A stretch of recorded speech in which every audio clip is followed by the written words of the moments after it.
The first thing to notice is this. The bike can still ride fine even while the range number falls fast. That does not automatically mean the battery is dead.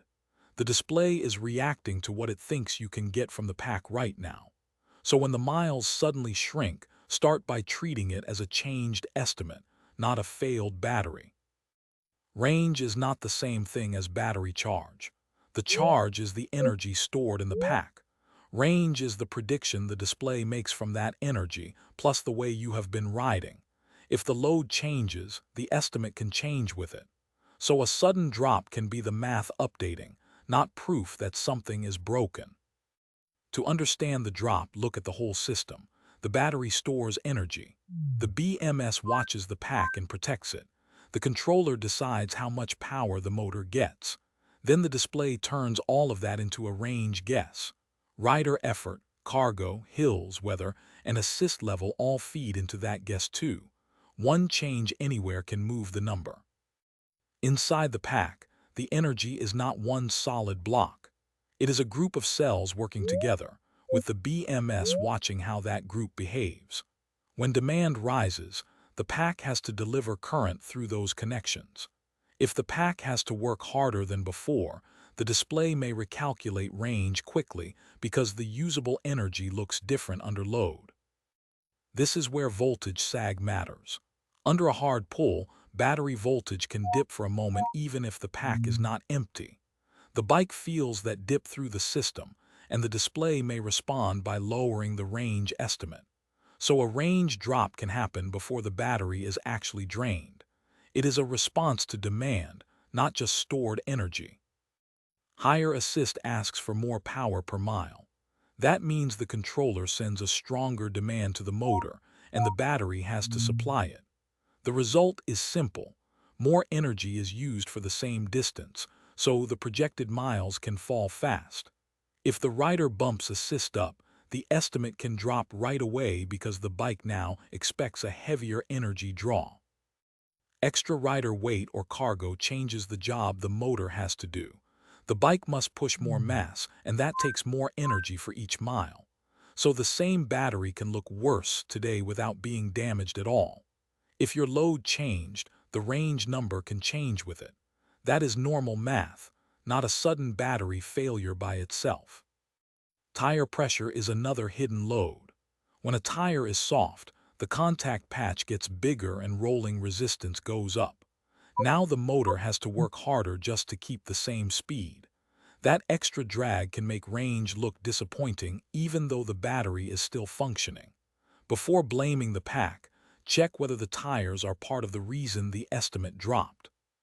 Hills, headwind, and cold weather all change range fast. A climb demands more power. A headwind adds drag. Cold can reduce how much energy the battery can deliver comfortably. Put those together, and the display may lower the estimate even though no single part failed. That is why a sudden drop is often a conditions problem first, not a broken bike conclusion. Now compare two patterns. One is normal recalculation, where the estimate settles as the bike learns the current load. The other is suspicious, where the range falls with cutouts, repeated drops, heat, or strange behavior. Those warning signs matter because they point beyond normal math. If the bike is just adjusting, that is one path. If it is acting unstable, that is another. Watch the display and the bike behavior together. A flicker, an error, a sudden power cut, heat, odor, or swelling changes the diagnosis. Those clues can mean the problem is no longer just range estimation. They are evidence that something is interrupting power or making the pack behave unsafely. At that point, the question is not only, why did range drop? But is the bike telling me to stop? Start with the safe checks outside the battery. Confirm the charge state. Reseat the battery if your bike uses a removable pack.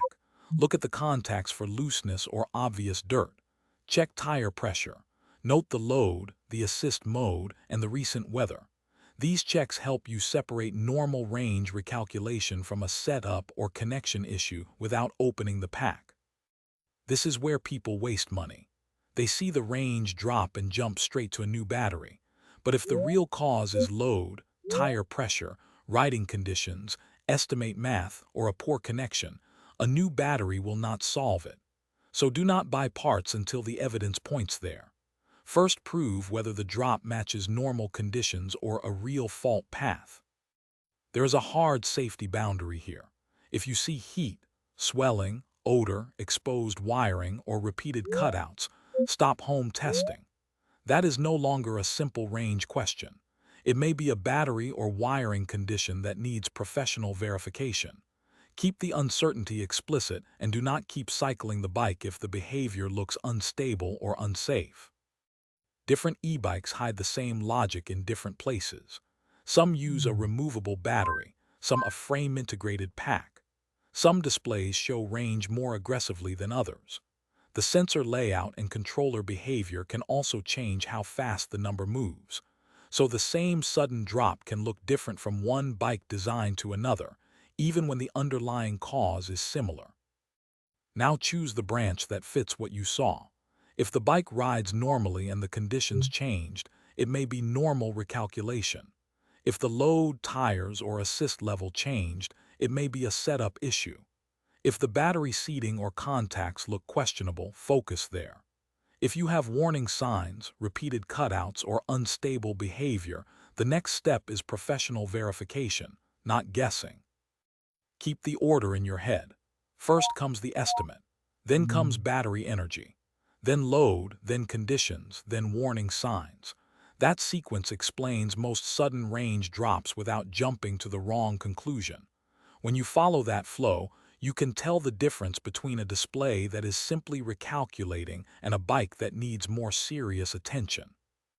If you want the full checklist, check the related guide. And if your bike is doing something specific, leave your exact model and symptom in the comments. That makes it easier to narrow down whether you are seeing normal range recalculation, a load problem, a charging or connection issue, or a case that needs a technician.